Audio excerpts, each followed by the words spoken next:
Hello dear students, समकालीन भारत, शांतता, स्थैर्य आणि राष्ट्रीय एकात्मतेसमोरील आव्हाने याच्या मागील 2 भागात आपण राज्य, राष्ट्र, राष्ट्रवाद आणि राष्ट्रीय एकात्मता आणि त्याचबरोबर कोशिंबिरीचा वाडगा या काही मूलभूत संकल्पनांचा अभ्यास केला.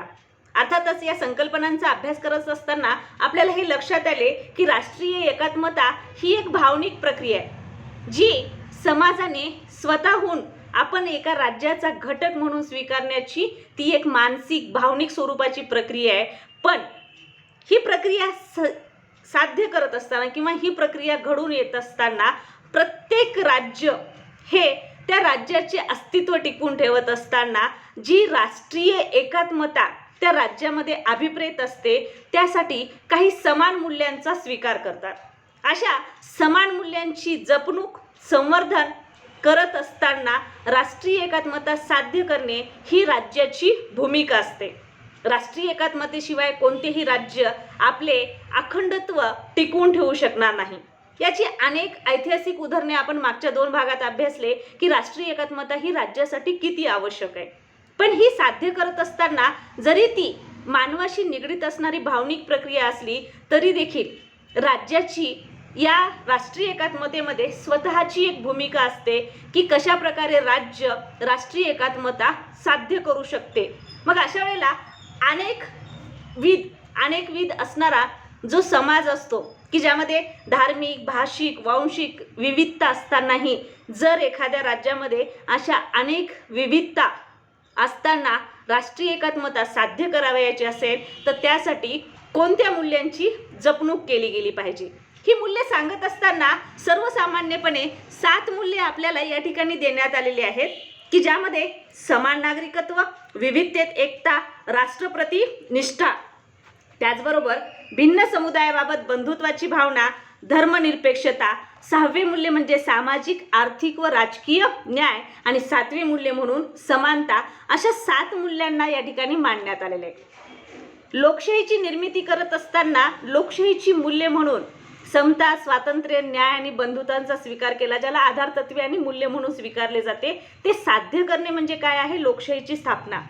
त्याप्रमाणे राष्ट्रीय एकात्मता साध्य करत असताना अशा काही 7 मूल्यांचा या ठिकाणी आपल्याला थोडक्यात आढावा घ्यायचा आहे की ज्याद्वारे राज्य राष्ट्रीय एकात्मता साध्य करू शकते. आणि त्याचबरोबर याच भागात आपल्याला पाहायचं आहे की राज्याला ही मूल्ये साध्य करत असताना राज्याची भूमिका कशी असावी.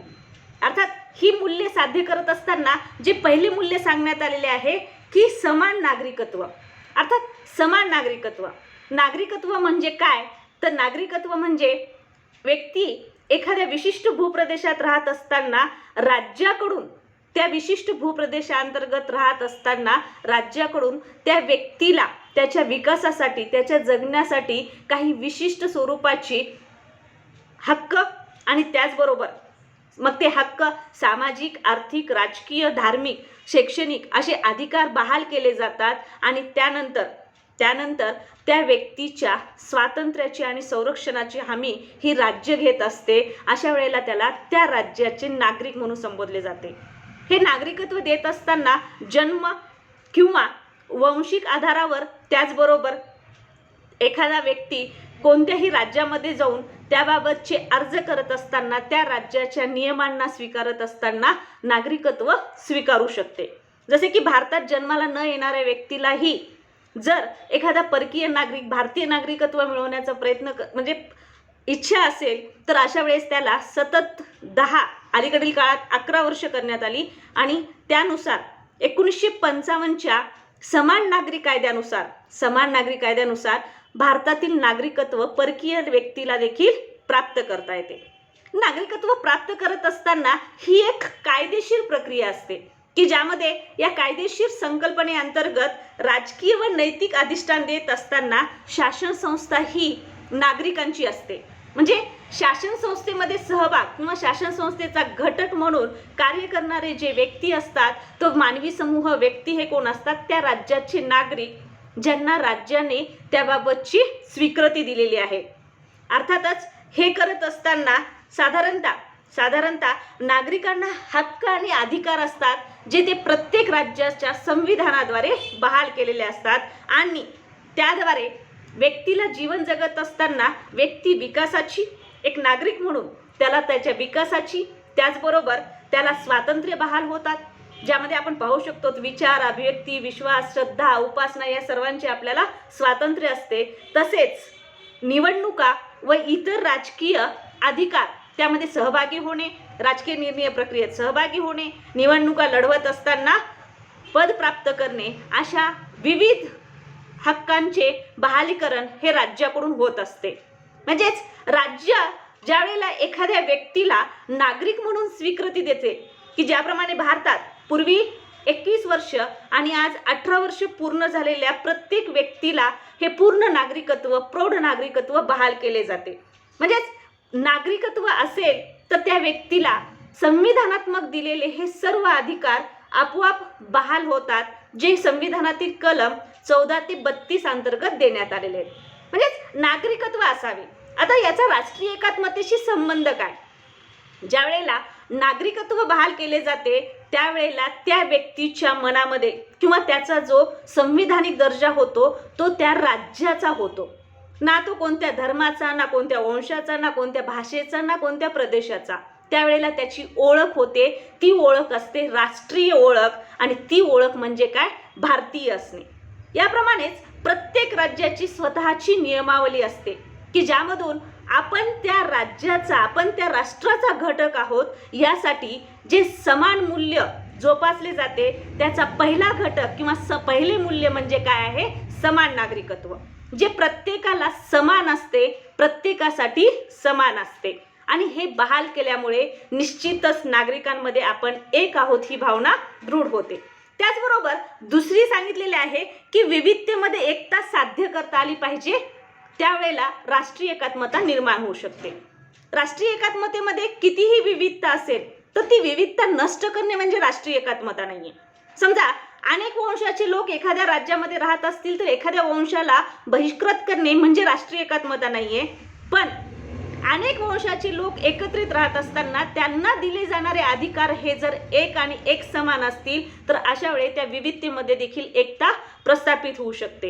ही विविधता जोपासणे, धार्मिक विविधता असेल, अनेक धर्माचे लोक राहत असतील तर अशा वेळेस भारतासारख्या राज्याने धर्मनिरपेक्ष तत्वाचा स्वीकार केला आणि ती विविधता जोपासली. विविधता जोपासणे, विविधतेमधून एकता साध्य करणे हे देखील राष्ट्रीय एकात्मतेची मूल्य आहे. विविधता नष्ट करणे म्हणजे राष्ट्रीय एकात्मता नाही, तर ती विविधता जोपासत असताना नागरिकांना समान अधिकारांची बहालीकरण करणे म्हणजे काय आहे? राष्ट्रीय एकात्मता. यातील तिसरे मूल्य सांगण्यात आलेले आहे ते म्हणजे राष्ट्राप्रती निष्ठा असणे. ज्यावेळेला प्रत्येक व्यक्तीची, आता हे मूल्य राज्यातील त्या प्रत्येक नागरिकांसाठी लागू होते जे त्या राज्याच्या नागरिक म्हणून अधिकार स्वीकारत असते. अशा वेळेला त्यांचे ते कर्तव्य आहे की आपण त्या राज्याचा, त्या राष्ट्राचा घटक आहोत. अशा वेळेला राष्ट्राप्रती निष्ठा असणे की मी भारतीय आहे, मी अमेरिकन आहे, मी ऑस्ट्रेलियन आहे, मी फ्रेंच आहे, मी जर्मन आहे, ही भावना असणे आणि त्यानुसार आपल्या राष्ट्राप्रती निष्ठा, सर्वस्व अर्पण करण्याची भावना असणे, आणि ही देखील काय आहे? एक राष्ट्रीय एकात्मतेचे मूल्य आहे. मी ही संकल्पना स्वीकारत असताना ती स्वतःसाठी नाही तर ही संकल्पना राष्ट्रासाठी स्वीकारणे म्हणजे काय आहे? राष्ट्रप्रती असणारी निष्ठा, आणि त्यातून देखील राष्ट्रीय एकात्मता साध्य होऊ शकते. यातील चौथा मूल्य सांगण्यात आलेलं आहे ते म्हणजे भिन्न समुदायाबाबत बंधुत्वाची भावना. ज्याप्रमाणे आपल्याला आपला धर्म, आपला प्रदेश, आपली भाषा याविषयी अभिमान असतो, त्याप्रमाणेच आपण इतर समुदायांबाबत देखील बंधुत्वाची भावना ठेवणे आवश्यक असते. आपल्याला याची अनेक उदाहरणं इतिहासातून माहीत आहेत की ज्या वेळेला भिन्न समुदायाबाबतची बंधुत्वाची भावना नष्ट होते तर राष्ट्रीय एकात्मता नष्ट होते आणि निश्चितच त्या राज्याचे विघटन होते, त्या समुदायाचे विघटन होते. मग अशा वेळेला राष्ट्रीय एकात्मता साध्य करत असताना प्रमुख मूल्य हे देखील ठरते की भिन्न समुदाय, मग ते वंशतत्वाच्या, धर्मतत्वाच्या आधारावर असो, त्या प्रत्येक भिन्न समुदायामध्ये आपण एकमेकांचे बंधू आहोत. बंधू आहोत म्हणजे आपण सर्व एक आहोत, आपण एक मानव जात आहोत, हे स्वीकारणे म्हणजे देखील काय आहे? राष्ट्रीय एकात्मता आहे. त्याचबरोबर धर्मनिरपेक्षता, प्रामुख्याने जगाच्या पाठीवर 1991 नंतरच्या जगाचा जेव्हा आपण अभ्यास केला तर त्या जगामध्ये आपण ह्याच घटना पाहिल्या की अनेक नवीन राज्यांची निर्मिती ही वंश आणि धर्मतत्वाच्या आधारावरच झाली. त्यापूर्वीचा इतिहास जर आपण पूर्ण जगाचा पाहिला तर त्यामध्ये धर्म हा प्रभावी घटक ठरलेला आपल्याला आढळतो. मग अशा वेळेला ज्या राज्यामध्ये अनेक धर्म एकत्रितपणे वास्तव्य करत असतील, अनेक धर्माचे लोक एकत्रितपणे वास्तव्य करत असतील, त्या राज्यामध्ये धर्मनिरपेक्षता तत्व स्वीकारणे हे देखील महत्त्वाचे ठरते. आता धर्मनिरपेक्षतेमध्ये महत्त्वाचे काय आहे की कोणताही धर्म हा राज्याचा धर्म असणार नाही. मानवी समाज, प्रत्येक मानवी समाज आपला धर्म स्वीकारू शकतो, जगू शकतो, त्यांच्या श्रद्धा, उपासना, विचारसरणींना जगू शकतो. मात्र या धर्माचा प्रचार, प्रसार, स्वीकार करत असताना तो धर्म हा कोणत्याही राज्याचा अधिकृत धर्म असू नये. ज्यावेळेला अशा धर्मनिरपेक्ष तत्वाचा स्वीकार केला जातो त्यामध्ये समतेच्या तत्वाशी या धर्मनिरपेक्षता तत्वाला जोडले जाते. कारण कोणत्याही धर्माचा व्यक्ती असो तो निसर्गतः समान आहे. तर अशा वेळेला समता प्रस्थापित होत असताना किंवा समता प्रस्थापित करण्यासाठी धर्म हा राज्याचा घटक असू शकत नाही. धर्मनिरपेक्षता तत्वाच्या आधारावर राष्ट्रीय एकात्मता साध्य करणे शक्य होऊ शकते. हे देखील एक राष्ट्रीय एकात्मतेची मूल्य आहे. त्यानंतरचे मूल्य, 6वे मूल्य सांगण्यात आलेले आहे ते म्हणजे सामाजिक, आर्थिक व राजकीय न्याय. 11वीच्या अभ्यासक्रमाचा एक अभ्यास करत असताना आपण पाहिले की न्याय संकल्पना ही तेव्हाच प्रस्थापित होऊ शकते जेव्हा प्रत्येक समाजामध्ये राज्याकडून सामाजिक, आर्थिक व राजकीय न्यायाची संकल्पना स्वीकारली जाते. म्हणजेच सामाजिक म्हणजे प्रत्येक व्यक्तीला समान दर्जा असणे, त्यांची असणारी दर्जा, संधी ही प्रत्येकाला कशी असावी, समान असावी. आर्थिक न्याय म्हणत असताना प्रत्येकाच्या किमान गरजा, अन्न, वस्त्र, निवारा, आरोग्य, शिक्षण याविषयीच्या असणाऱ्या सर्व किमान गरजा ह्या सारखेपणाने अगोदर पूर्ण केल्या जावेत. आर्थिक स्वातंत्र्य असावे, कितीही आर्थिक विकास करण्याची संधी प्रत्येक व्यक्तीला असावी. मात्र त्यावेळेला प्रत्येकाची आर्थिक अधिकार सुरक्षित असणे, आर्थिक समता प्रस्थापित होणे हे काय आहे, आर्थिक न्याय आहे. किमान गरजांची पूर्तता झाली पाहिजे. त्याचबरोबर राजकीय न्याय म्हणजे काय की लोकशाहीची स्थापना करत असताना राष्ट्रीय एकात्मतेचे एक मूल्य म्हणून राजकीय न्यायाची संकल्पना स्वीकारण्यात आली की ज्यानुसार एखाद्या राज्यामध्ये नागरिकांमध्ये कोणत्याही प्रकारचा भेदभाव न करता मतदान करणे, निवडणूक लढवणे आणि त्याबरोबर पद प्राप्त करणे या दृष्टिकोनातून राजकीय निर्णय प्रक्रियेत सर्वांचा समान सहभाग आणि संधी असणे, सर्वांना समान संधी असणे हे काय आहे, राजकीय न्याय आहे. म्हणजेच राष्ट्रीय एकात्मता ही तेव्हाच साध्य होऊ शकते जेव्हा समाजातील प्रत्येक घटक हा स्वतःला सुरक्षित समजू शकतो, प्रत्येकाला समान संधी मिळू शकते, त्याचा सामाजिक असणारा दर्जा हा समान असेल. तर अशा वेळेला कायद्यासमोर सर्व समान आहेत, कोणत्याही प्रकारचा भेदभाव केला जात नाही. मग तो एखाद्या उच्च पदस्थ व्यक्ती असेल किंवा सर्वसामान्य नागरिक असेल, तो कितीही श्रीमंत असेल किंवा दारिद्र्य रेषेखालील व्यक्ती असेल, पण कायद्यासमोर ज्या वेळेला त्या व्यक्तीला दिली जाणारी कामाची संधी असेल, रोजगाराची संधी असेल, तर ती संधी देखील कशी असेल, समान असेल. सामाजिक, आर्थिक व राजकीय न्यायाची स्थापना केल्यानंतरच खऱ्या अर्थाने राष्ट्रीय एकात्मता साध्य करणे शक्य होऊ शकते. अन्यथा जर आर्थिक न्याय स्थापन झालेला नसेल तर अशा वेळेस राज्यामध्ये देखील वितुष्ट येऊ शकते, समाज विखुरला जाऊ शकतो. मग अशा वेळेला सामाजिक, आर्थिक व राजकीय न्यायाची स्थापना झाली पाहिजे. आणि त्याचबरोबर शेवटचे मूल्य सांगण्यात आलेले आहे ते म्हणजे समानता. समानता जर नसेल तर राष्ट्रीय एकात्मता साध्य होऊ शकत नाही. समानता म्हणजे काय तर समानता या संकल्पनेला आपण 11वीमध्ये अभ्यासले की मानवनिर्मित असणारी विषमता, मानवनिर्मित, निसर्गनिर्मित नाही, मानवनिर्मित असणारी विषमता दूर करणे म्हणजे काय, समानता.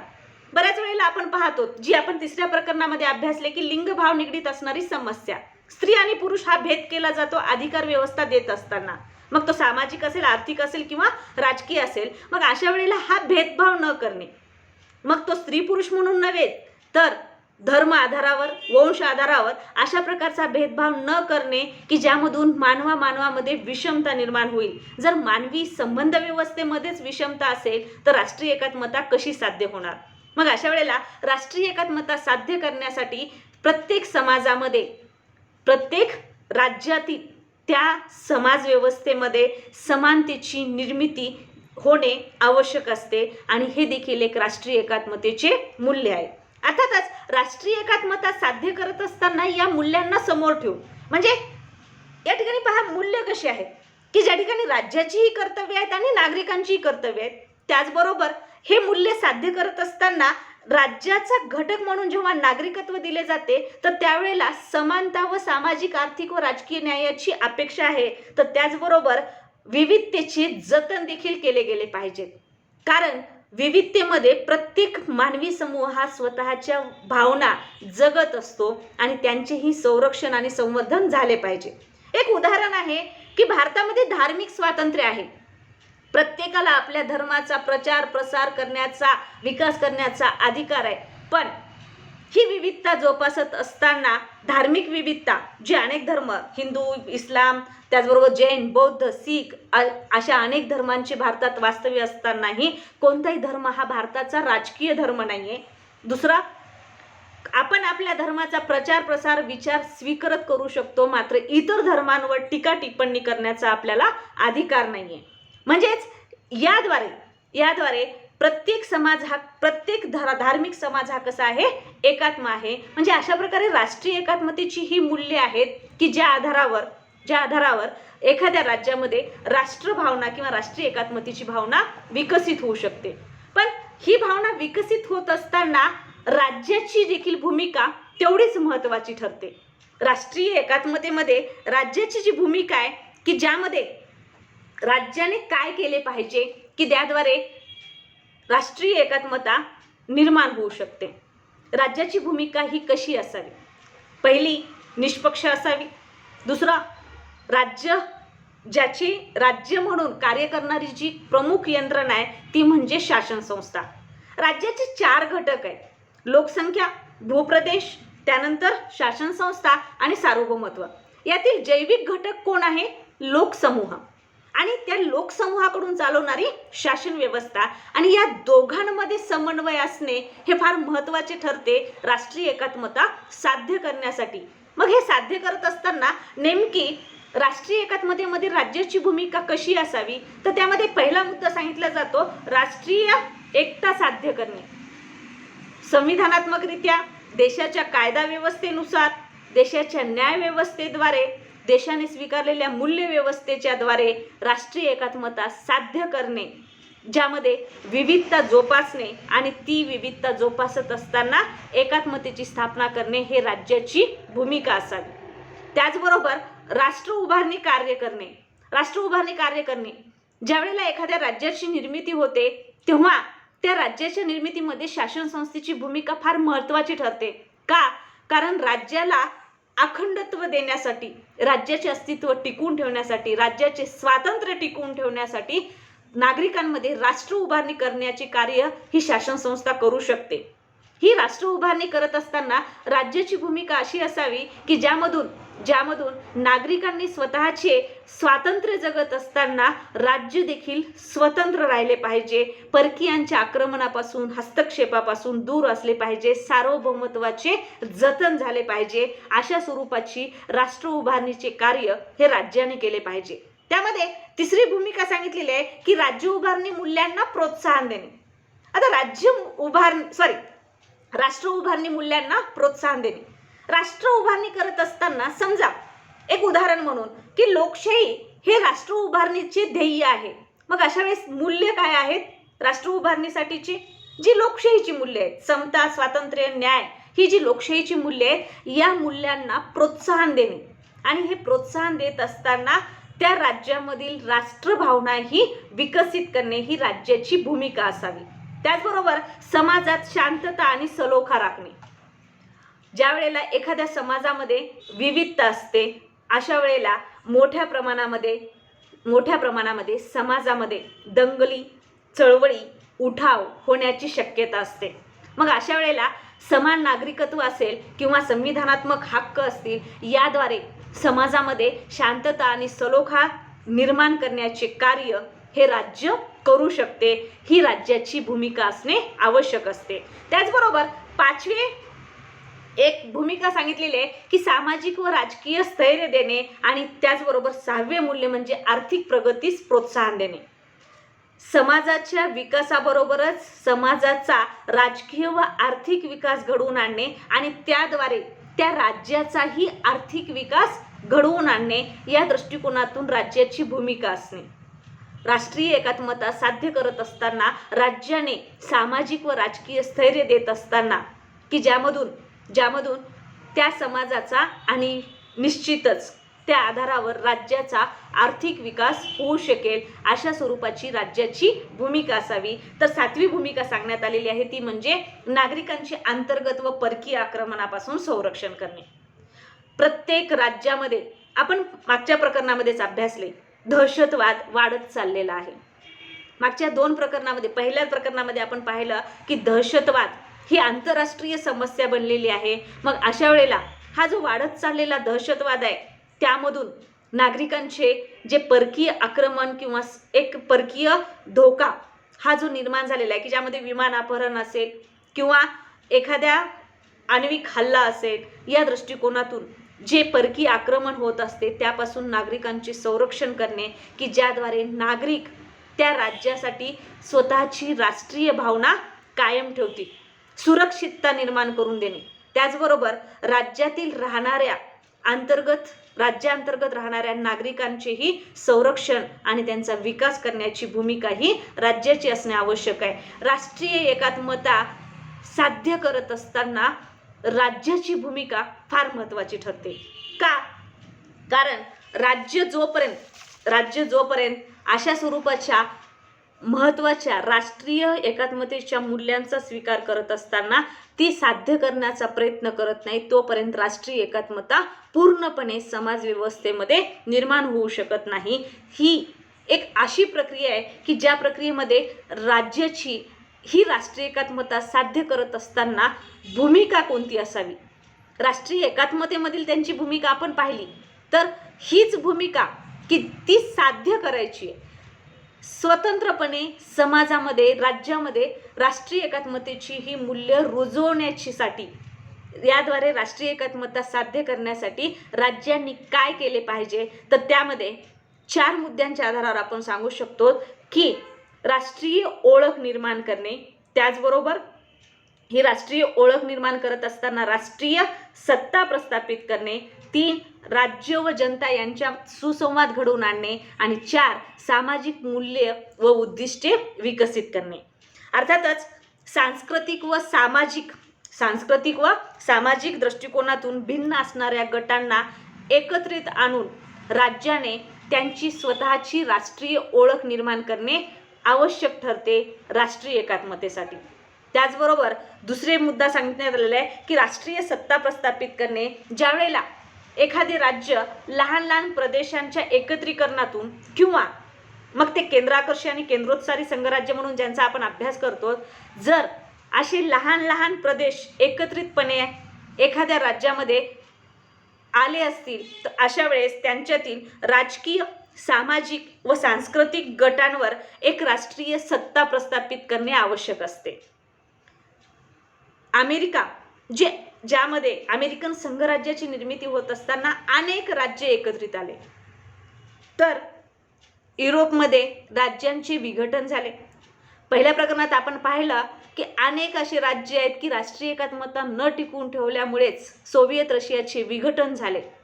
मग अशा वेळेला हे जे लहान लहान प्रदेश आहेत त्यांचे असणाऱ्या राजकीय, सामाजिक व सांस्कृतिक गटांवर स्वतःची एक राष्ट्रीय सत्ता प्रस्थापित करण्याची राज्याची भूमिका असणे आवश्यक असते.